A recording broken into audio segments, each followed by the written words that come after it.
different than what you've been doing, or is it just a continuation of the off-season program? Yeah, it's definitely a continuation. Might not have as many guys out there today, but I think it's a great opportunity for a lot of these young guys that need these reps. So really that's where the focus lies is with these guys and try to get them as many opportunities as possible. And Matt, just with having a more traditional off-season program this year, how did you feel about the work? You guys were able to get in the spring, especially a lot of the young guys coming in. Yeah, I thought we did.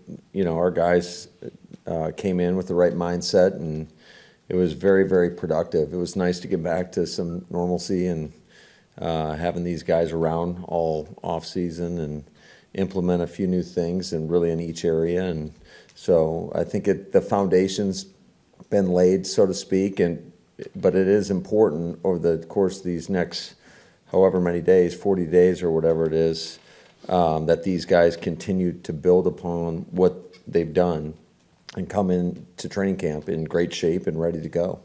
Do you expect to have Alan Lazard out there today and this week since he's back? I do not anticipate seeing Alan today. I know it's a practice. This is a question probably better for those 40 days from now that you just mentioned. But what do you think of your O-line?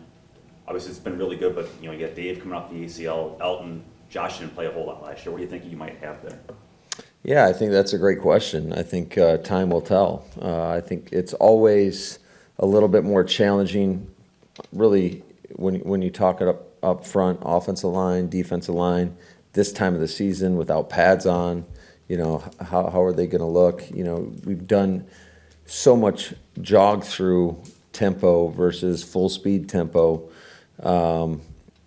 But we're excited. I think we've got some pieces to work with, and it's going to be how these guys attack the summer and the kind of shape they come in at training camp and how we kind of grow together throughout the course of training camp.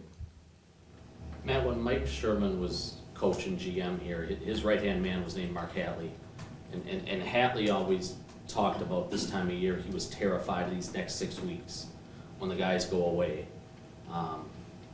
Just the opportunities to get into trouble, I guess. But what do you tell them as they leave, just to kind of make sure they stay the course, stay the straight and narrow?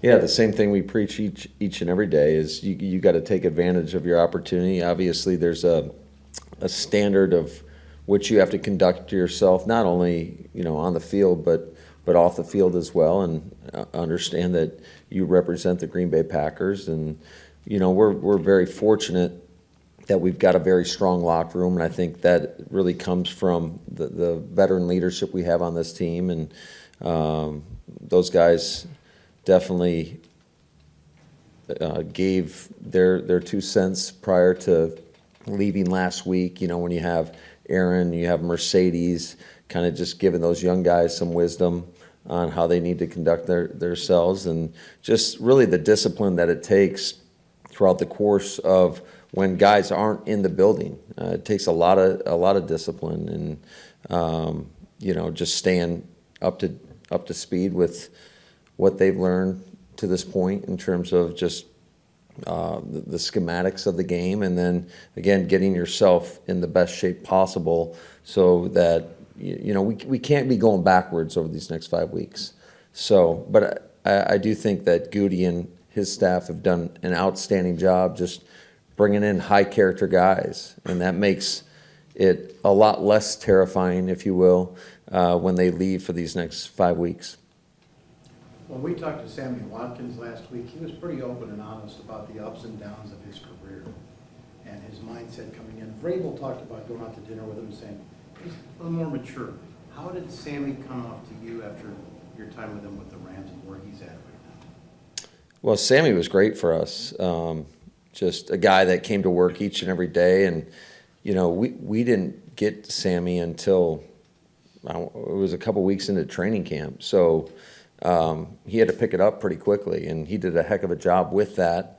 I think it's always tough when you're learning a new system, and I think it's been advantageous that we got him early in this process for him to go through it, and actually get some on the field work with us just and learn all the terminology and how we call things, because it's not identical to what he learned 5 years ago in LA, and he's been in a couple systems since then. So, but no, he definitely, I think all of us, we've all grown and learned, and I'm excited for what he could do for us this fall.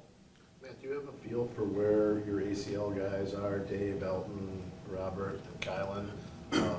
Or can you not tell even that at this point, in the process? Yeah, I think they're all making progress, but we'll have a better idea as we get closer to training camp. And again, those are some really important players for us, and but they're doing well while they've been here. Would there be anything that would keep Bakhtiari from participating in training camp? I mean, time will tell. We fully anticipated him being ready to go, but we did last year as well. So I think time will tell, but we feel good about the work that he's put in and where he's at. When does training camp start? For some of us want to plan vacations and whatnot. When does it start, Wallers? I think the 22nd, we're going to have the rookies in, and then, is it the 26th? Yeah, okay, the vets will report the 26th, so 27th will be practice number 1. Thanks.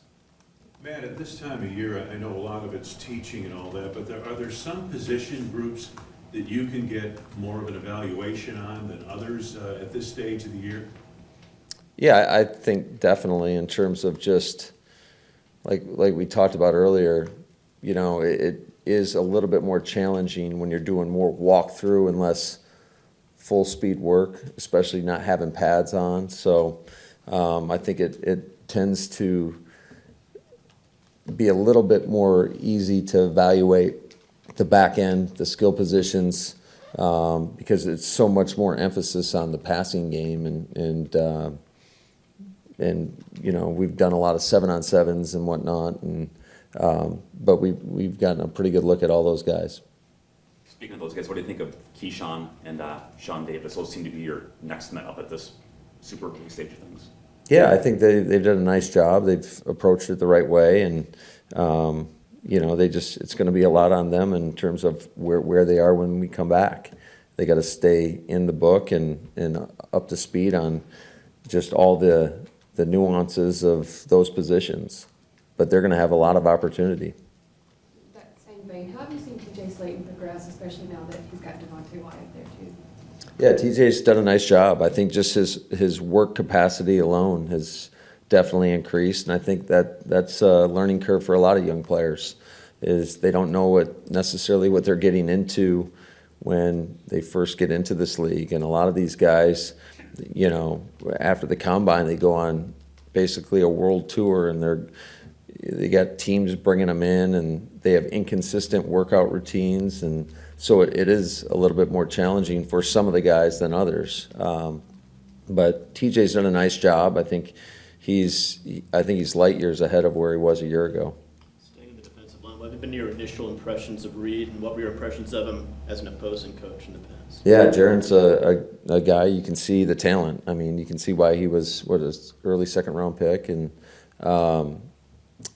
he definitely brings an element in terms of his ability to rush the passer from inside, which we need. You can never have enough pass rushers, so they make everybody on the defense better. But no, he's got a great attitude. He's just a fun guy to be around, and he's got great intensity out at practice, and I think he's acclimated himself well to our system.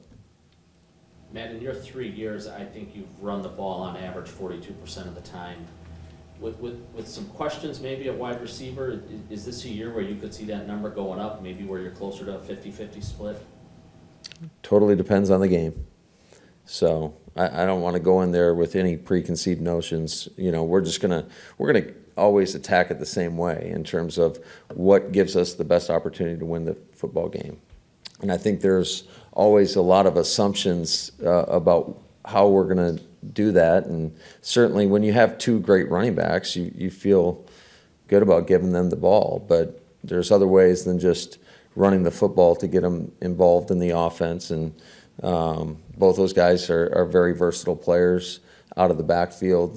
They both have great hands, and it's great because they both complement each other very, very well as too, in terms of just their style of how they run and the different things you can do with them. So, time will tell in terms of how we progress when we get into training camp, when we get the pads on, when we get into the preseason games, and I think that it'll be something that will kind of naturally evolve over time in terms of how we're going to attack a defense.